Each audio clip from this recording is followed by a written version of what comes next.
You ever wonder if you could tell the entire story of humanity, our art, our cities, our survival, just by looking at the history of one single country? Well, today we're going to see how 7 ancient sites in Algeria do exactly that. I know, it sounds kind of crazy, right? How could the ruins and the art from just one nation really capture the huge, messy, complicated story of all of us? The answer, it turns out, isn't just in what was built, but where. Because in Algeria, history isn't tucked away in books. No, it's right there in front of you. It's a physical timeline, literally etched into stone, sand, and the streets of its cities. A record of our shared past, just waiting for us to read it. Algeria is home to 7 of these absolutely incredible sites, and they're all recognized by UNESCO. They have something called outstanding universal value, which is really just a fancy way of saying their story is our story. Okay, so our journey starts where our story is literally written on rock, deep in the Sahara, where these echoes from our most ancient past are perfectly preserved in art. Our first stop is Algeria, and this number, honestly, it's hard to even wrap your head around. We're talking about one of the richest collections of prehistoric rock art on the entire planet, with over 15,000 individual paintings and engravings. But this isn't just a static snapshot of the past. No way. This art is like a dynamic climate change chronicle written on stone. We get to see through the eyes of the people who lived there the Sahara transformed from this lush green savanna into the desert we know today. It's just a powerful story of how we've adapted for thousands of years. So, as the world around them changed, people had to change too. Survival meant coming up with new ways of living together, and that led to this incredible architecture, like the Qasr. These were fortified oasis towns designed not just for defense, but to build a strong community in a really tough environment. And the ultimate expression of this idea has to be the Mzab Valley. It was founded way back in the 11th century, and it's this collection of 5 Qasr that are just a masterclass in smart, sustainable design. In fact, its ideas about community-focused architecture were so ahead of their time, they've actually influenced modern city planners all over the world. All right, buckle up, because now we're going to leap forward in time.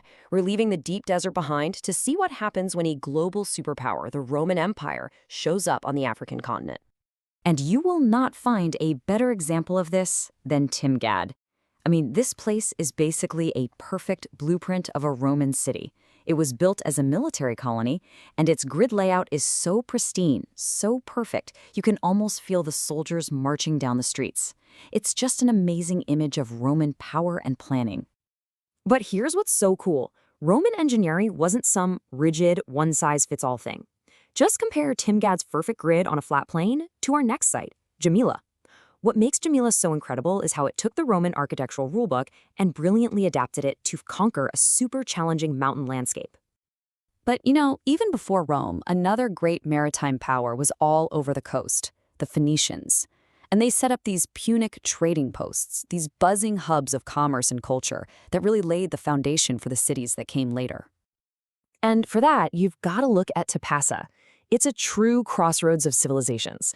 It started as a Punic port, then it was remade into a Roman city, later it became a hub for early Christianity, and it even has Byzantine ruins. It's like a historical layer cake, with each era sitting right next to the other.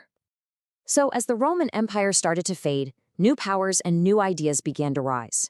Our story now shifts to these incredible citadels that became centers of faith, culture, and some seriously influential Islamic design. Welcome to Qal'a of Beni Hammad. Now, it might be in ruins today, but back in the 11th century, this place was a great capital city. And what's so important about it is that it gives us an authentic blueprint of what a powerful, fortified Muslim city looked like in that era. And its influence was immense. The design of the minaret at its Great Mosque became a kind of architectural DNA. It was a prototype that spread across North Africa and into Spain, and it directly shaped famous buildings you might know, like the iconic Giralda of Seville. This tradition of fortified Islamic cities just kept evolving, and it really hit its peak with the Kasbah, the historic walled heart of a city, famous for its winding maze-like streets.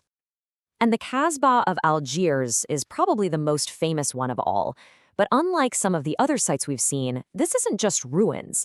It's a living, breathing city. It's built right on top of the ancient Roman city of Icosium, and it's this incredible labyrinth of history, packed with mosques, Ottoman-era palaces, and just centuries of culture. So we've journeyed from prehistoric art on rocks all the way to a bustling, living city. Let's just zoom out one last time and talk about why this amazing collection of sites is truly a legacy for the whole world.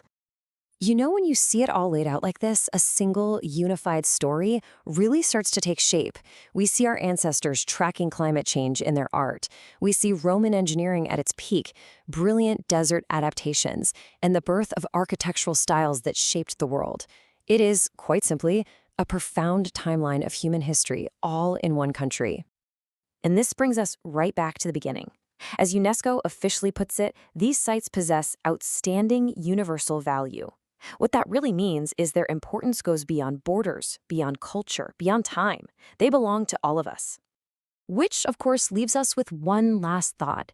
When you look at these incredible legacies etched in stone and sand, it really makes you wonder, right? What are we building today that's going to tell our story? What parts of our world will future generations look back on and cherish as their heritage?